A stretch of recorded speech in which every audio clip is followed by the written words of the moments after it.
Hello everyone and welcome back to another video.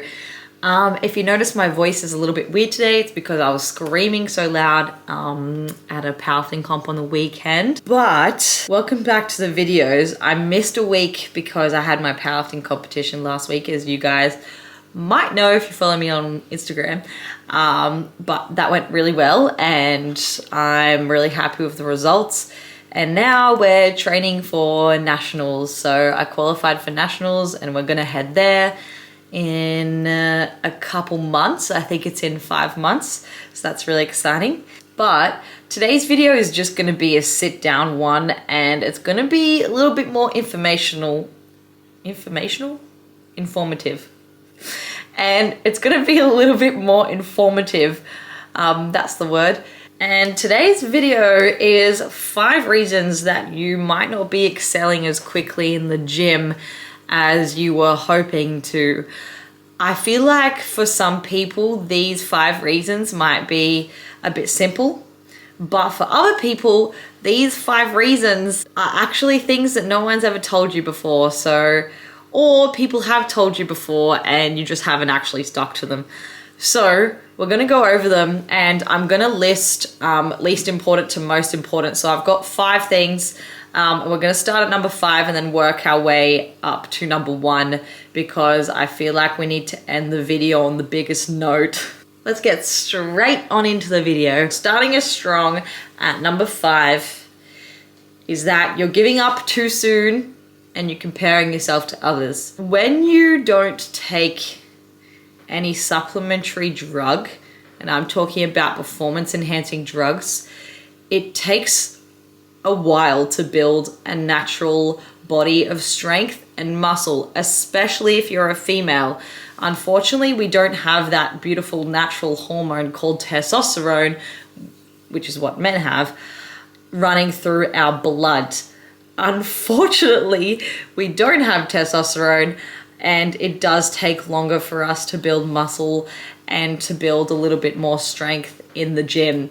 So if your physique goals aren't coming within 2 months, do not stress because it does take a lot longer than 2 months for you to probably see any physique changes that are major. Too many times have I seen people come up to me and go, well, yeah, like I did the gym, but like after 6 weeks, I didn't see any difference.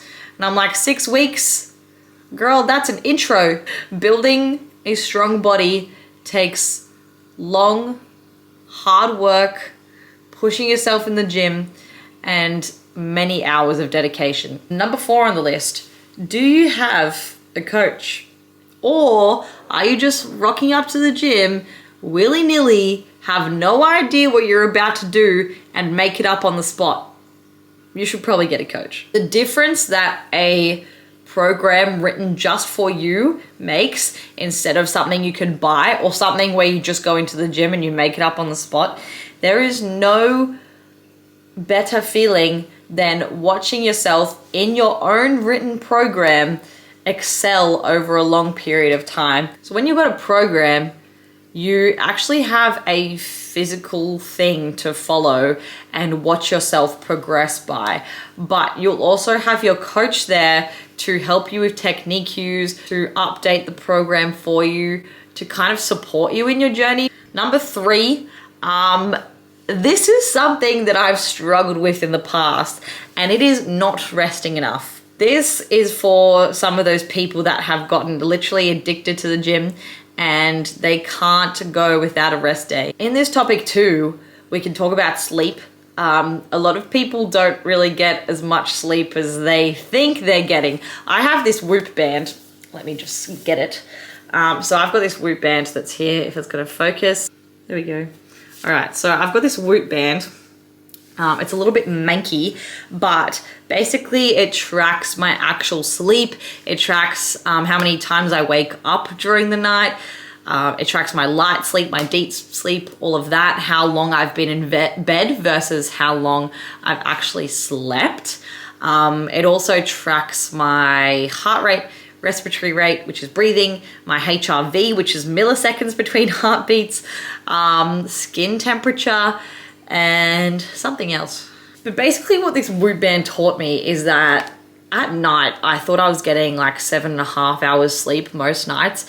And it seriously turns out that most of the time I was getting 5.5 because I wasn't actually getting to sleep for like an hour without me even realizing. And then my wake up events during the night means that I was not sleeping 7.5 hours. All right, now we're getting into the nitty gritty of things. We've got 2 more left. Number 2 is one that not many people are probably gonna like because it's rough. It calls out a lot of people. But number 2 is that you're not sticking to your program. So, can you wholeheartedly tell me that you have stuck to your program week in, week out, every single day that's programmed for you, and you have stuck to it?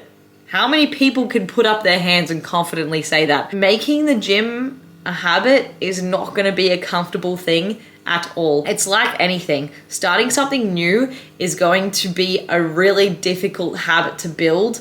For example, when I started my meditation back up recently, it was so hard to encourage myself to just sit down for 5 to 7 minutes. Even waking up 5 to 7 minutes earlier, I used to make up all these excuses why I couldn't wake up 7 minutes earlier to do some meditation. Like, now that I'm looking back at it, it sounds ridiculous, but if you actually look into all of your excuses that you make for not getting your full program done and sticking to the program that you've got, then you'll probably look at them and laugh too. All right, we're into the big dog now. We've got number 1, and that is just straight up nutrition. Let's use me as an example, okay? So I was dancing from the age of 3 to the age of 21. And within that time, there was 3 years where I was strength training. So I was also doing strength and like weight resistance training in those last 3 years of my training. But unfortunately for me, I didn't have enough education around my nutrition, and I just wasn't eating enough to actually gain any muscle or strength. So I was kind of beating a dead horse, if that makes sense. I was just doing cardio upon cardio and then also trying to do strength work, when in reality my body probably needed a rest, and I probably needed double the amount of food that I was eating. So looking back now, I wish I had some more education about my nutrition, but that's what I'm here to do for everyone else. Nutrition is like the secret weapon that no one really talks about that much, but it can actually make or break your game. Okay, so I'm actually gonna stop the video there, but I hope you learned something new today, and if you didn't, I hope it just gave some reminder to some of your goals that you're lacking on, and some of your things that you might be just like throwing over your shoulder and being like, oh, I can recover better later, but you might actually be missing out on a lot of gains and a lot of progress in the gym. So if you stick to these 5 things that I've talked about today, you're probably gonna get a lot of progress in the gym, and you're gonna find that it's gonna happen a lot quicker than if you don't do these 5 things. Thank you for watching today, and I will see you on next week's video. I upload every Wednesday, so I'll see you next Wednesday. Bye, bye, bye.